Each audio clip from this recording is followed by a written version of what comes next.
బరువు తగ్గడానికి జిమ్‌కెళ్ళాలా? యోగా చేస్తే చాలా? యోగాతో అసలు వెయిట్ లాస్ అవుతుందా? హ్మ్. డయట్ ఎంత పాలు దానిలో ఉందని చెప్పి. ఎప్పుడైనా స్వప్న గారు, ఇప్పుడు నా దగ్గరికి యోగా క్లాసెస్‌కి వస్తున్నారా 3½ ఇయర్స్ నుంచి. వాళ్ళకి హ్మ్. నేను compulsory first day life style చెప్పిస్తాను. అసలు ఏంటి? అసలు Ayurveda biological clock 24 hours cycle ఏదైతే ఉందో, అసలు ఏ టైంలో ఏం చేయాలి? హ్మ్. లైఫ్ స్టైల్ అనేది చాలా ఇంపార్టెంట్. ఇప్పుడు నేను ఎంత మంచి ఫుడ్ తిన్నా, ఇప్పుడు నేను మీకు ఒక ఎక్స్‌ట్రార్డినరీ ఫుడ్ ఐటెమ్ ఇచ్చాను.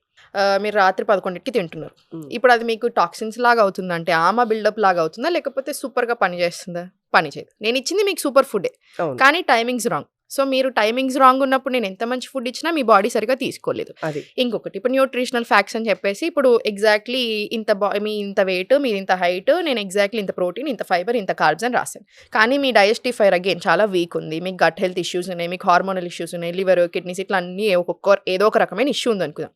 నేను ఎగ్జాక్ట్‌లీ న్యూట్రిషనల్ ఫ్యాక్ట్స్ కూడా ఫాలో అవ్వరాదు. సో, మీకు కరెక్ట్‌గా మీకు రైట్. సూట్ అయ్యేది ఆయుర్వేద ప్రకారం మనం ఇస్తాం. హ్మ్. ఎందుకంటే మైక్రోస్‌ని సెపరేట్‌గా చూడదు ఆయుర్వేద. మీ బాడీ టైప్‌ని బట్టి చూస్తది. మీకున్న ఇబ్బందుల్ని బట్టి సెట్ చేసుకుంటది.